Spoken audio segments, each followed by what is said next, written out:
के बाकी विचारों को सम्मिलित करूंगा। वीरेंद्र सिंह जी हमारे स्टेट हेड इस कार्यक्रम में जुड़ चुके हैं। वीरेंद्र जी, आज हम सब ये एक्सपेक्ट कर रहे थे कि बस गोल्ड आने वाला है और हम इतिहास रचने जा रहे हैं, और विनेश फोगाट जो करेंगी वो दुनिया भर में एक आदर्श और एक मानक स्थापित करने जा रही थी।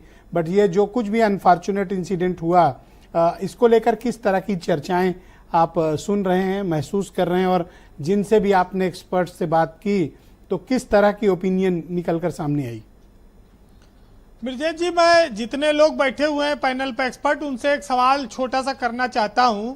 एक जिज्ञासा आई है कि क्या 50 किलोग्राम का जो भार वर्ग है, इसमें 2 किलो तक की छूट मिलती है या नहीं?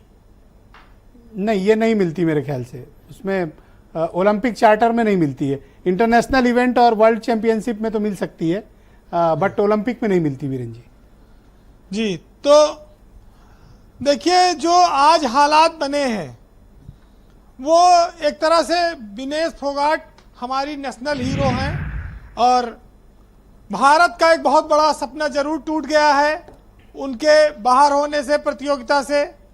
सबको बहुत बड़ी जीत की उम्मीद थी, और ये जीत इस मायने में बहुत अहम हो जाती है कि जिसने तमाम जमाने के सितम उठाए हो, जिसके जीवन पर तमाम दाग लगाए गए हो, जिसने तमाम आलोचनाएं झेली हो, यौन शोषण तक की बात आई हो, एक मामूली से नियम ने उसका पूरा कैरियर खत्म कर दिया।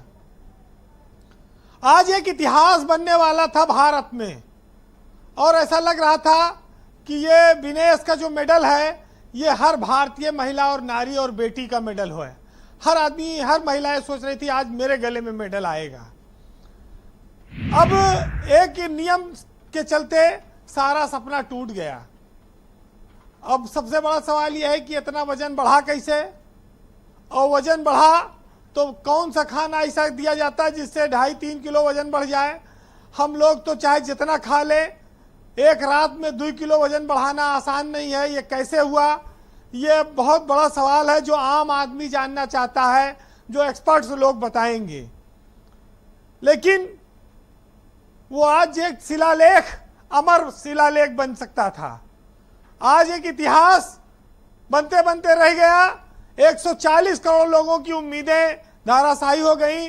बहुत दुख है लोगों को, पूरे देश में शोक है, और शोक इसलिए ज्यादा है कि विनेश फोगाट ने सड़कों पर बहुत संघर्ष किया था, ब्रिजभूषण के खिलाफ बहुत मोर्चा खोला था, कोर्ट कचहरी तक गई थी, तमाम आलोचनाएं झेली थी।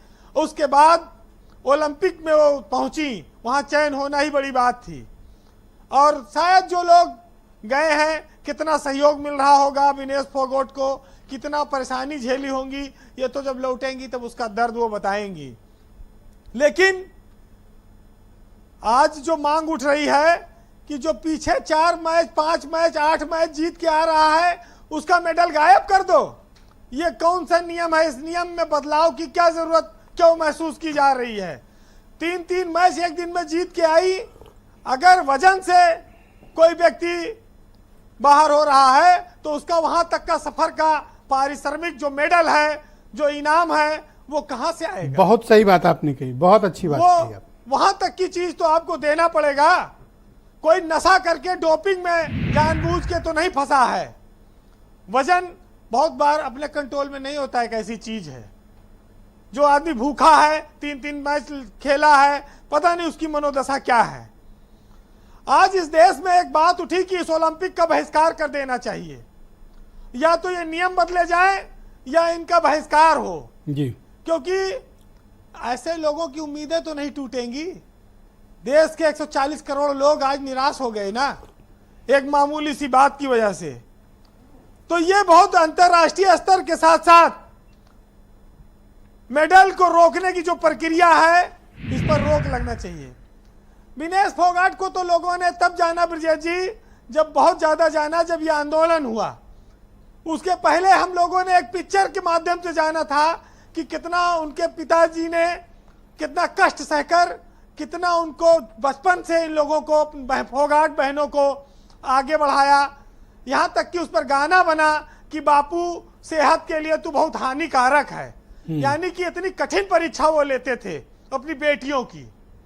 और आज उस कठिन परीक्षा के इनाम का दिन आया तो हम लोगों को इतनी निराशा है।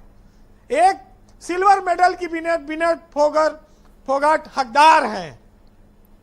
विनेश ने यह साबित किया है कि जिस पर यह जग हंसा है उसने इतिहास रचा है। वो इतिहास रचकर इस देश की असली हीरो बनकर उभरी हैं। बहुत सही बात कही। ये जरूर है कि फौरी तौर पर हम लोग निराश हैं, लेकिन अब ईश्वर को, प्रकृति को क्या मंजूर था। जो जानकार लोग हैं, देखिए अभी लूथरा साहब ने बताया कि गलती कहाँ हुई है, लेकिन गलती के लिए जिम्मेदार लोगों पर भी कार्रवाई होनी चाहिए। बहरहाल जी वीरेन जी, आज पूरा देश एक तरह से देखिए रो रहा है, तकलीफ में है। खेल खिलाड़ी सब जो विनेश को नहीं जानते थे, जो कुश्ती को नहीं, खेल को जानते थे, क्योंकि क्रिकेट हमारे यहाँ भगवान है, लेकिन आज विनेश फोगाट एक नई भगवान बनकर उभरी है इस देश के लिए, खिलाड़ियों के लिए, नौजवानों और आने वाली पीढ़ियों के लिए, कि कितना दर्द और तकलीफ सहकर एक आदमी पिछले कई सालों से आज यहां तक पहुंचा। क्या मिल सकता था, क्या हमने खो दिया। ब्रजेश जी, एक साहित्यकार ने लिखा है कि चट्टानों पर खड़े हुए तो छाप रह गई पांवों की, सोचो कितना बोझ उठाकर इन राहों से हम गुजरे। इतना बोझा था कि पैर की छाप चट्टान पे छप गई। वाह। इस देश के लोगों को आज इस बात को समझना होगा कि विनेश ने पहाड़ लादकर पेरिस तक वो पहुंची, इतना वजन लादकर वो पहुंची हैं, उस छाप को कभी मिटाया नहीं जा सकेगा। बहरहाल सुनिएगा कि कई बार गिरा फिर खड़ा हूं मैं, और कई बार टूटकर फिर जुड़ा हूं मैं। मेरी हार, मेरे जख्म मत देखो, देखो ये कि कितना लड़ा हूं मैं। बहुत शुक्रिया।